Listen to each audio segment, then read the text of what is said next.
ఆంధ్రప్రదేశ్ ముఖ్యమంత్రి నారా చంద్రబాబు నాయుడును ఉద్దేశించి ఆయన తల్లిని ఉద్దేశించి మాజీ మంత్రి అంబటి రాంబాబు అసభ్యకరమైనటువంటి పదజాలంతో బూతులు తిడుతూ అనుచితమైనటువంటి వ్యాఖ్యలు చేశారు.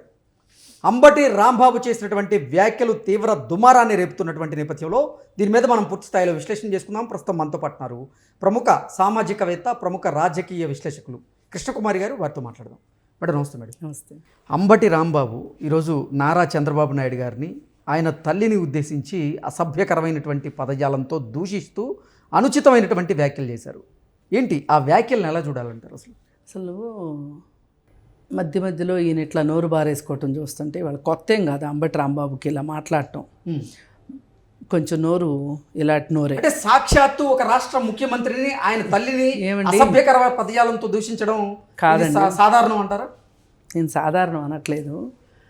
అసలు మీరు ఎవరి దగ్గర నుంచి ఏం ఎక్స్పెక్ట్ చేస్తున్నారు? అసలు మీరు ఎందుకు ఇంత ఆవేశం? మీకు ఇది మొదటిసారా వాళ్ళు మాట్లాడడం? అసెంబ్లీలో మాట్లాడితేనే దిక్కులేదు, ఎమ్మెల్సీ శాసనమండలిలో మాట్లాడితేనే దిక్కులేదు. అప్పుడు ఏం మాట్లాడారండి?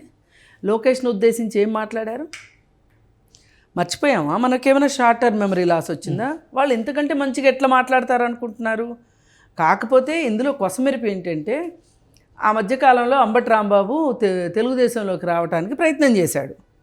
ప్రయత్నం చేసినప్పుడు రానిచ్చున్నట్లయితే గనక ఈ ఏమంటారు, ఈ రేసు కుక్క మాదిరి ఎవరి మీద అంటే వాళ్ళ మీద పడిపోతాడు కదా. అప్పుడు వైసీపీ వాళ్ళ మీద పడేవాడు. కొంచెం రాష్ట్రంలో ప్రజలకి వినోదం చూపించినట్టు ఉండేది. మరి తెలుగుదేశంలోకి తీసుకోలేదు వీళ్ళు. తీసుకున్నప్పుడు మరి ఆయనకి అక్కడ పదవి లేదు, అక్కడ అసలు మామూలుగా అధినేత పట్టించుకోడు. వీళ్ళని ఓడిపోయి ఉన్నారు, ఏం చేస్తారు? అందుకని చెప్పి ఇప్పుడు ఆయనకి ఎట్లయినా సరే జనాల్లో ఉండాలి అనే ఒక 4 రోజులు ప్రతి వాళ్ళు అంబటి రాంబాబు అనాలి అంటే మాకు బాగుంటుంది. అనాలంటే ఇప్పుడు ప్రతిపక్షంలో ఉన్న వాళ్ళని ఎందుకంటారు? అప్పుడు కూడా అంటారు, గుర్తించబడతారు. ప్రతిపక్షంలో ఉన్న బాధ్యతాయుతమైన ప్రతిపక్షంగా ఉంటే, పదవి ఉన్నా లేకపోయినా ప్రజల కోసం కష్టపడే మనుషులు ఉంటే వాళ్ళు వార్తల్లో ఉంటారు. ఇవాళ సిపిఐ వాళ్ళు, సిపిఎం వాళ్ళు, అట్లాంటి వాళ్ళు ఎలా వార్తల్లో ఉంటున్నారు చెప్పండి? ఇవాళ విజయవాడలో పెద్ద లాఠీ చార్జ్ జరిగింది. సిపిఐ సిపిఎం వాళ్ళు చేశారు, పెద్ద ధర్నా జరిగింది. ధర్నాను ఆపటం చాలా కష్టమైంది పోలీసులకి. ప్రజా సమస్యల మీదే, అక్కడేం వ్యక్తిగత ఎజెండాలు లేవు, ప్రజల ఎజెండానే ఆ పార్టీల ఎజెండా. వీళ్ళకి కూడా అట్లాగే అయ్యింది అనుకోండి, అట్లా చేశారనుకోండి, వీళ్ళు ప్రజల్లో ఉంటారు. ఉద్యమాలు చేయటం అంత ఆషామాషిగా ఉందా? మేకప్లు జరిగిపోతాయి. మాకెంతసేపు మా ఎక్స్ట్రా కరిక్యులర్ యాక్టివిటీస్ ఎన్ని ఉంటాయి చెప్పండి మా పార్టీకి. నిన్నగాక మొన్న ప్రజాప్రతినిధి, ఈ పార్టీ ఆ పార్టీ అని కాదు, ప్రజాప్రతినిధులు ఒళ్ళు దగ్గర పెట్టుకుని ఉంటున్నారా? ఇప్పుడు ఇందాక వచ్చిన వార్త ఏంటి? తిరుపతి ఏరియాలో ఒక వైసీపీ ఎమ్మెల్యే తోటి ఒక మహిళ కారులో వెళ్తూ ఉంటే ఆ మహిళ తాలూకు భర్త కారు ఆపి కారు అద్దాలు పగలగొట్టి వాళ్ళ ఆవిడ్ని పక్కకు తీసుకెళ్ళిపోయి, నా భార్యతో నీకు వివాహేతర సంబంధం ఉంది అని చెప్పి అతను గగ్గోలు పెట్టాడు.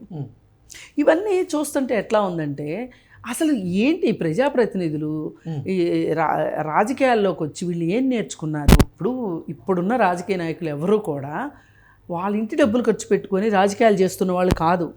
ప్రజల డబ్బుతోనే అధికారంలో ఉన్నప్పుడు సంపాదించుకోవటం, అధికారం లేనప్పుడు ఖర్చు పెట్టుకోవడం, మళ్ళీ ఎలక్షన్ ఖర్చు పెట్టడం, మళ్ళీ అధికారంలోకి వస్తే సంపాదించుకోవటం. అంబటి రాంబాబు కూడా ఇందుకే మినహాయింపు కాదు. ఇప్పుడు ఇందాక నేను మాట్లాడిన కొంతమంది రాజకీయ నాయకులు కూడా మినహాయింపు కాదు. వీళ్ళు ఇలా చేస్తున్నారు. వీళ్ళకి ఇట్లా సాగుతుంది ఇక్కడ. అసలు ఎట్లా సాగుతుందండి ఇట్లా? అసలు ఆ నోరేంటి, ఆ మాటలేంటి?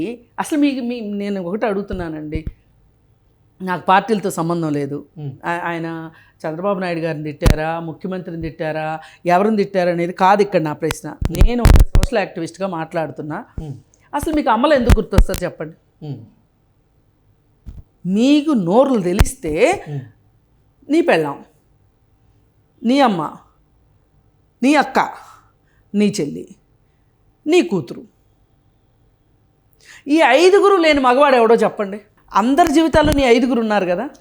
లేనిదే నీ కుటుంబమే లేదు కదా. తల్లి లేనిదే నువ్వు పుట్టవు, చెల్లెళ్ళు అక్కో లేనిదే తోడబుట్టినోళ్ళు లేకుండా ఉండరు, భార్య లేకుండా ఉండరు, కూతురు లేకుండా ఉండరు.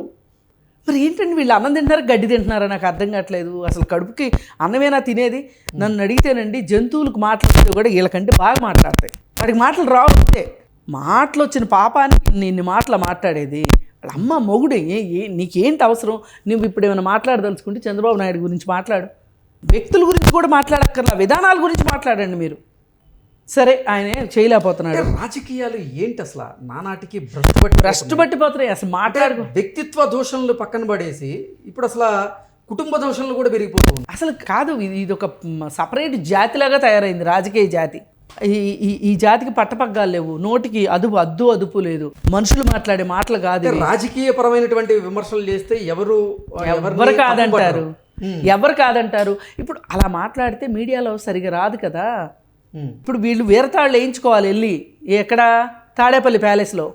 చూసారా నేను ఎట్లా మాట్లాడాను? అంటే ఇటీవల కాలంలో వైకాపా అధినేత జగన్మోహన్ రెడ్డి అంబటి రాంబాబుకి వార్నింగ్ ఇచ్చారని, దానివల్ల అసలు అంబటి రాంబాబుని పార్టీ నుంచి సస్పెండ్ చేయబోతున్నారనేటువంటి వార్తలు వచ్చిన క్రమంలోనే ఆయన మనుగడ కోసమే ఇటువంటి వ్యాఖ్యలు చేశారంటారా? ఖచ్చితంగా. ఇవాళ వీళ్ళ అస్తిత్వమే దెబ్బతినే పరిస్థితి వచ్చింది. వీళ్ళని ఎవరు గుర్తించట్లేదు. ఉన్నప్పుడు సరిగా పనిచేసి చావలేదు.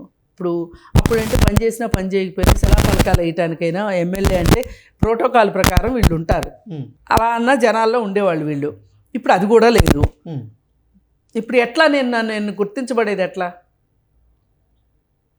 అందుకోసం అని చెప్పి ఈ విధంగా మాట్లాడి ఇప్పుడు ఇది రచ్చరచ్చ అవుతుంది.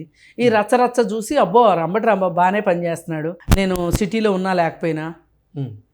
ఆయన లేడు కదా, రాష్ట్రంలో ఉండడు కదా, వారంలో 2 రోజులే ఉంటాడు. మిగతా 6 రోజులు వీళ్ళు ఎట్లా 5 రోజులు ఎట్లా పనిచేస్తున్నారు అనేది చూడాలి. అంటే ఇది తప్పితే ఇంకొక ఎజెండా లేదు వీళ్ళకి.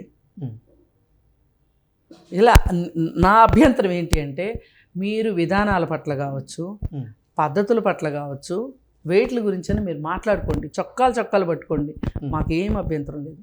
కానీ మీరు ఈ మధ్యలోకి మట్టుకు అమ్మల్ని అక్కల్ని తీసుకొచ్చారంటే మటుకు మరీ అది కాదు. అసలు వ్యక్తిత్వ దూషణే మంచిది కాదంటే కుటుంబ దూషణ చేస్తూ ఉంటే ఇంకా ఏం చెప్తాం? నేను ఇప్పుడు వీళ్ళకి మినిమం ఉండాల్సిన జ్ఞానం ఏంటి అంటే, నేనేం మాట్లాడాలనుకుంటున్నాను, నేను ఎవరి గురించి మాట్లాడాలనుకుంటున్నాను, ఎందుకు మాట్లాడాలనుకుంటున్నాను, ఎలా మాట్లాడాలనుకుంటున్నాను అనేది ప్రతి మనిషికి తెలియాలి. ఇప్పుడు నేను ఉన్నాను, నేను మాట్లాడుతుంటే నాకు ఒక ఎజెండా ఉండాలి. నేను ఏం మాట్లాడదలుచుకున్నాను, ఇక్కడ నా అభ్యంతరం ఏంటి ఈ మొత్తం దీంట్లో. ఇతను ఆడవాళ్ళ జోలికి వచ్చాడు, ఆడవాళ్ళ గురించి మాట్లాడాడు, వాళ్ళని లాగుతున్నాడు బయటికి, ఇది నా అభ్యంతరం, నేను దాని గురించి మాట్లాడాలి. అంతేగాని ఏం అంబటి రాంబాబు నీకు పెళ్ళం ఉందిగా అంటే ఎట్లుంటుంది అనను నేను. ఎందుకంటే నేను దానికి వ్యతిరేకంగా మాట్లాడుతున్నా. ఇప్పుడు వేరే తెలుగుదేశం వాళ్ళు ఎవరైనా అయితే అలా మాట్లాడతారేమో, వాళ్ళు మాట్లాడినా తప్పే, ఎవరు మాట్లాడినా తప్పే. మీరు ఈ ఎవరైతే ఇప్పుడు సభలో లేని వాళ్ళ గురించి మాట్లాడకూడదు అనే సాంప్రదాయం ఎట్లా ఉందో, ఇక్కడ కూడా మర్యాదస్తులకు ఉండే లక్షణం ఏంటి అంటే, నువ్వు ఏం మాట్లాడాలనుకుంటున్నావో అది మాట్లాడు, మాట్లాడిన దానికి కట్టుబడి ఉండు. నేను మాట్లాడదలుచుకునేది మీరు అసలు ఆడవాళ్ళ జోలికి మీరు మాట్లాడటానికి అసలు ఆమె లేదు, ఆమె భర్త లేడు. మీకు చంద్రబాబు నాయుడు మీద అక్కసు ఉంటే అక్కసు వేరే రకంగా విధానాలు సరిగా లేవు అని, ఆయన సరిగా పరిపాలించట్లేదనో లేకపోతే ఇంకోటో మీరు మాట్లాడండి. మీరు మాట్లాడుతున్నారు, ట్రోల్ చేస్తున్నారు, మీ పార్టీ పరంగా చెయ్యండి, వాళ్ళు చేస్తున్నారు, మీరు చేస్తారు, చేసుకోండి. కానీ అసలు ఆ మాట ఉందో చూసారా, నోరు తెరిశారంటే లకారాలు వస్తున్నాయి మీ నోట్లో నుంచి. అన్నం తింటున్నారా, గడ్డి తింటున్నారా మీరు? మీ నోళ్ళు ఏం పెట్టి కడగాలి? ఫారిన్ ఫినాయిల్ పెట్టి కడగాలా, లేకపోతే ఇండియా ఫినాయిల్తో కడగాలా? ఇప్పుడు నువ్వు ఎవరిని తిట్టావు అక్కడ? వాళ్ళ అమ్మని తిట్టావు, వాళ్ళ నాన్న గురించి మాట్లాడావు. ఇప్పుడు లా కొడుకు అని మాట్లాడాడు అంటే వాళ్ళ అమ్మని అన్నట్లే కదా. వాళ్ళ అమ్మ మొగుడు అంటే ఎవరు? అసలు వాళ్ళ అమ్మ మొగుడుతో ఏంటి నీకు పని ఏంటి? అసలు నీకు పని ఏంటి ఇప్పుడు? అందుకని ఏది ఏమైనప్పటికీ కూడా భాష సరిచూసుకోవాల్సిన అవసరం ఇవాళ ఉన్నది. ఇది నేను మరీ చెప్పదలుచుకున్నాను. కాస్త ఆరోగ్యకరంగా, కాస్త మర్యాదగా మాట్లాడండి. రేపు ఎప్పుడన్నా పొరపాటున జంతువులకి మన బూతులు అర్థమైనా మాట్లాడడం వచ్చినా మనల్ని చాలా అసహ్యంగా చూస్తాయి. Okay madam, thank you.